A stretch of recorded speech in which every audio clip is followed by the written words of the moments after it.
Hi, I'm Ethan Millman. And I'm Amy Ayala. Welcome to our first weekly wrap-up of pro sports. Baseball fans, I know you're excited since you're in playoff season.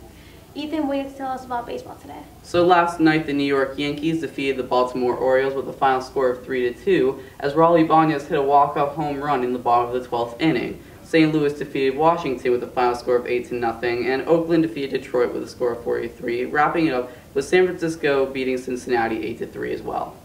Who do you think is more likely to win the World Series?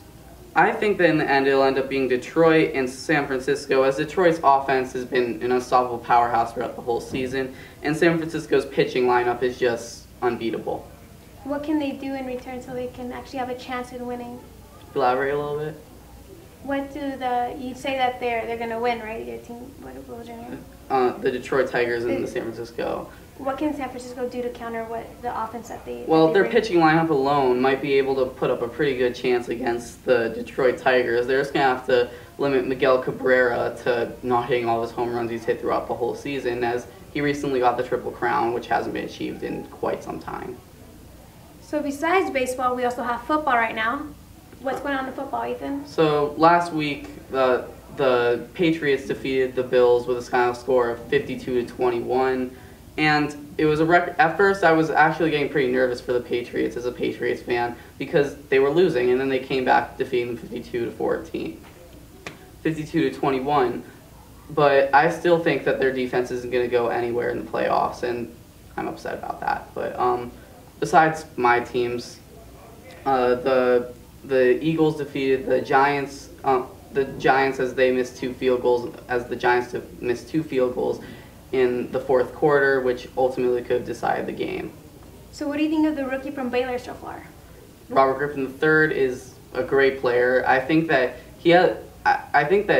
along that topic of great rookie quarterbacks, I think Andrew Luck has been getting way too much of this type of ridicule, but he's on an awful team, and it's not easy to do well compared to Robert Griffin III, who has way more weapons. I think that he's good, but not like Andrew Luck would be in his situation. So who do you see as the standout team so far? I would say the Arizona Cardinals have to be the standout team. I honestly did not expect them to go 4-0 to start the season, and I really don't know why it's going on. I've researched it. They're not that much different than they were last year. They're probably just figuring out how they're doing it.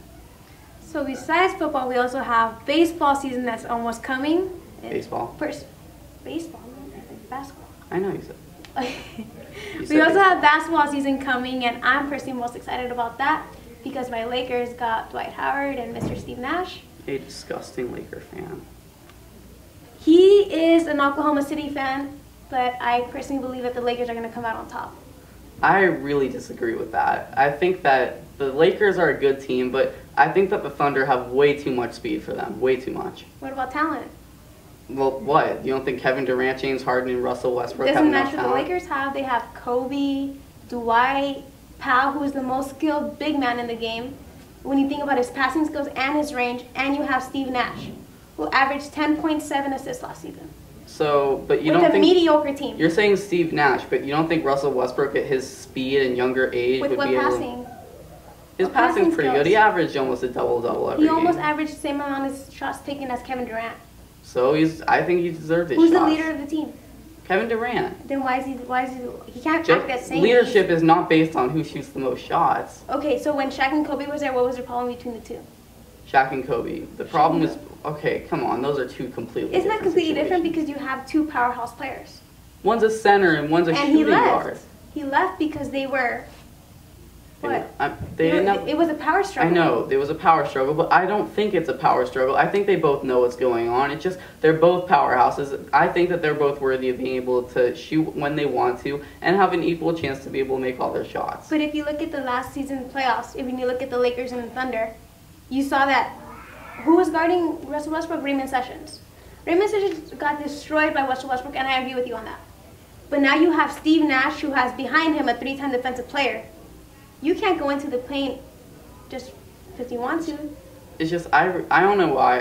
I really don't think the Lakers can defeat the Thunder. Why? What stops them from...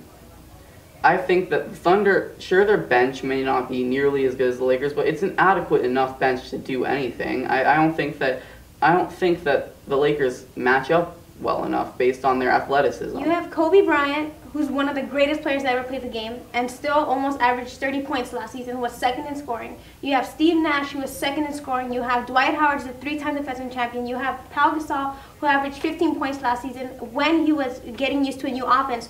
And now you're putting him next to a pick-and-roll point guard who can make him better.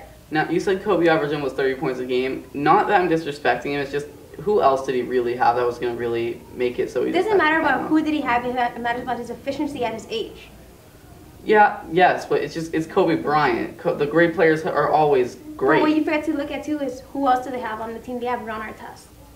Ron Artest is defense. That's what he is. Almost every time that Ron Artest guards Kevin Durant, he keeps him down. What was Kevin Durant's scoring average during that series against the Lakers? He had a lot of points.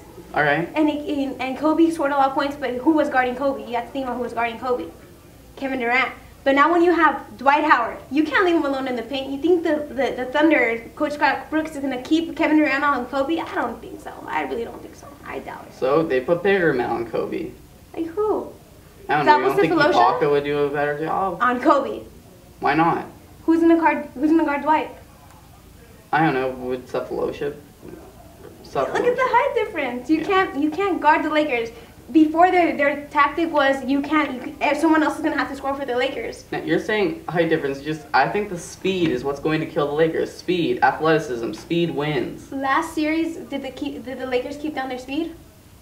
A little bit, but not to anything that would have stopped them from being the quickest team in the NBA. That doesn't matter. It matters about talent. Yeah, but they have talent, tons of talent. Tons of talent. So they're championship material. I'm talking about the Thunder. They have they have tons of talent. So they have the biggest scoring title. They have a 3-time scoring title winner, and they have a really, really good point guard. And I would trust James Harden whenever. They have a pretty good big 3. Big 3 when the Lakers have a big 5. And on that note, I may be wrong, but I doubt it according to Charles Barkley. So I still think I'm right. And Ethan, you keep your opinions, but I hope to see the Lakers with them. According to my favorite sports telecaster, Dan Patrick, he says, I don't know why, but I think they're going to win. Well, he's wrong. Thank you and have a nice day.